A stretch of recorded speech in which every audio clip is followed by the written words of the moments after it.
Quando nós contemplamos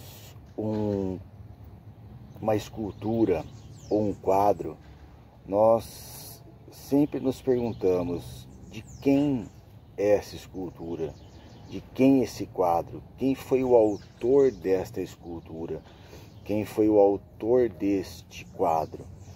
E a mesma situação se aplica ao Evangelho.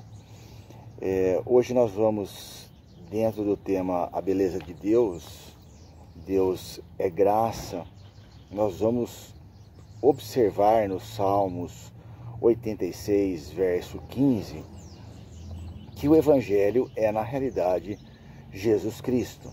O Evangelho se resume a Jesus Cristo. Ele próprio disse, eu e o Pai somos um, e Hebreus diz que ele é a exata expressão do Pai, dentre várias outras passagens. Mas leiamos Salmos 86, 15, que é uma oração de Davi, verdadeira oração de Davi, em que ele inicia aquele famoso versículo, né?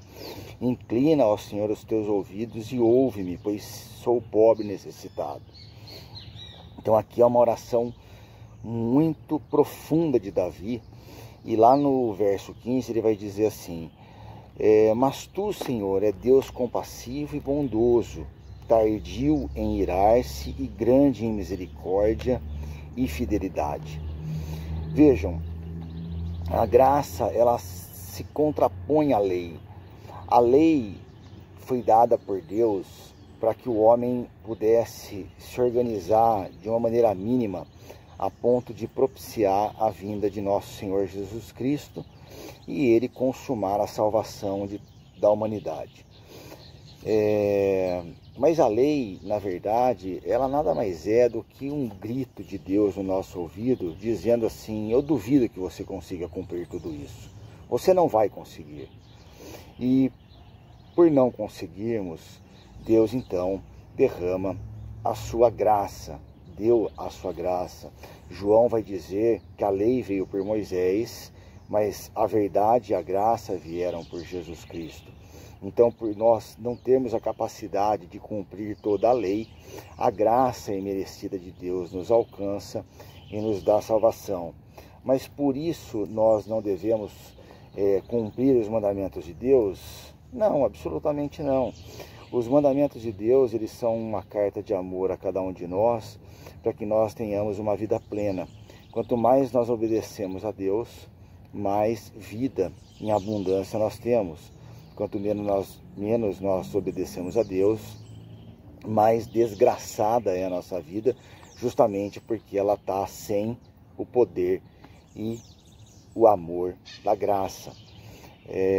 Então aqui o salmista está dizendo que Deus é compassivo e bondoso. E Jesus, ele cumpriu tudo que está aqui. O que nós estamos vendo aqui no Salmo 86, 15, como em toda a palavra de Deus, nada mais é que a pessoa de Jesus Cristo. Jesus Cristo foi compassivo e foi bondoso. Ele foi tardio em se irar, mas se irou. Ele foi grande em misericórdia e foi grande em fidelidade. Vamos rapidamente ver cada uma dessas situações. Ele conta a parábola do credor incompassivo, que está lá em Mateus 18. Um credor perdoa o seu devedor, mas este devedor não perdoa o outro devedor que tinha. Então, ele está mostrando que Deus é compassivo, que Deus é cheio de misericórdia, que Deus é cheio de graça. Ele perdoa incondicionalmente, mas o ser humano não perdoa. Então o que o ser humano faz? Ele é perdoado por Deus, mas não perdoa o seu próximo. Então ele deixa de ser compassivo. Então Jesus está fazendo um convite a todos nós para que nós sejamos compassivos. E que Deus é bondoso. Ele diz que, olha, eu não sou bom, meu Pai é bom. Claro que Jesus era bom, mas ele quis despertar no ser humano isso, dizer que o Pai era bom. Tanto que ele e o Pai são um, né? E o que ele quis dizer, na verdade, foi que o Pai é tão bom que ele também era bom. E despertando assim a consciência do ser humano para a bondade de Deus. E que Deus é tardio em se irar, Mas Jesus se irou. Ele demorou para se irar, mas quando se irou, ele ficou pacientemente fazendo um chicote e foi ao templo e derrubou todas as bancas de negociação que havia no templo para preservar o templo e a casa de oração do seu pai. A ira jamais deve ser despejada sobre uma pessoa, mas a ira é sempre em defesa de Deus, sempre em defesa das coisas de Deus, do Evangelho. E então a palavra diz, né, irai-vos, mas não pequeis. Ou seja, vocês podem irar, mas no sentido de buscar a concretização do Evangelho neste mundo. É isso que a palavra está querendo dizer. E que Deus é grande em misericórdia e fidelidade, né? Jesus foi fiel até o fim. Ele obedeceu o Pai até o fim. E ele foi misericordioso também até o fim. Há uma passagem que muita gente questiona, da mulher cananeia, que ela pede para que Jesus cure a filha dela, e ele diz, olha, eu não vim para outros povos, eu vim só para os judeus. E ela diz, mas até os cachorrinhos comem das migalhas que caem na mesa. E então ele diz que a fé dela é grande e cura a filha dela. Por que Jesus fez isso com ela? Ele foi, de uma certa forma, cruel? Não. O que ele fez foi justamente despertar a consciência dela. Porque os povos, os próprios hebreus já rejeitaram Jesus. Imaginem os povos que nem conheciam as Escrituras.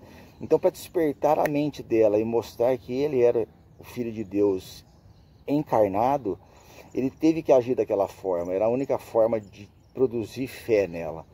Então, olha a graça de Deus se operando nas palavras um pouco mais duras de Jesus para gerar fé nela. E através da fé da mãe, ela assistir à cura da filha. Então, é isso. O Evangelho, na verdade, é Jesus Cristo. Nós vamos encontrar ele em todas as Escrituras. Eu tenho insistido muito nisso. E a graça de Deus, ela é imensa. Não julgue, não analise as pessoas por fora. Faça a sua parte. Leve graça, leve misericórdia, leve compaixão, leve bondade, porque Deus faz isso com você, faz isso comigo, e nós devemos fazer isso com todos. Amém? Que Deus os abençoe em nome de Jesus, e um dia, uma tarde, uma noite, uma madrugada cheia de graça. Tchau.